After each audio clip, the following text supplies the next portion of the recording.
വെള്ളരിക്കുണ്ട് ബളാലിൽ വീടിന് സമീപം മരത്തിനു മുകളിൽ രാജവെമ്പാലയെ കണ്ടെത്തി. വിവരമറിഞ്ഞ സ്ഥലത്തെത്തിയ വനപാലകർ രാജവെമ്പാലയെ പിടികൂടി ചാക്കിലാക്കി ഉൾക്കാട്ടിൽ ഉപേക്ഷിച്ചു.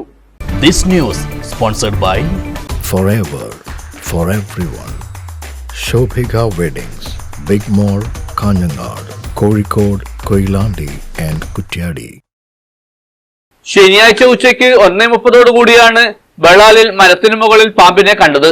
ബളാൽ മരുതംകുളത്തെ കോരന്റെ വീടിന് സമീപം മരത്തിനു മുകളിൽ കയറിയ രാജവെമ്പാലയെയാണ് വനപാലകർ എത്തി പിടികൂടിയത്. മരത്തിൽ നിന്നും താഴെ ഇറക്കിയ ശേഷം പിടികൂടുകയായിരുന്നു.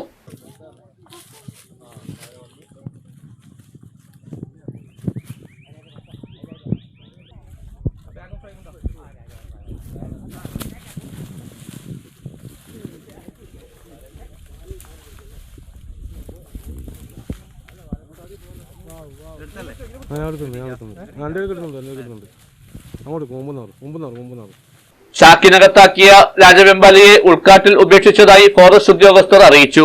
Kanhangad range forest officer K രാഹുലിന്റെ നിർദ്ദേശപ്രകാരം സെക്ഷൻ ഫോറസ്റ്റ് ഓഫീസർ ബാബു, ഉദ്യോഗസ്ഥരായ സുനിൽ സുരേന്ദ്രൻ, സി അനൂപ്, അനീഷ് എണ്ണപ്പാറ എന്നിവർ ചേർന്നാണ് രാജവെമ്പാലയെ പിടികൂടിയത്.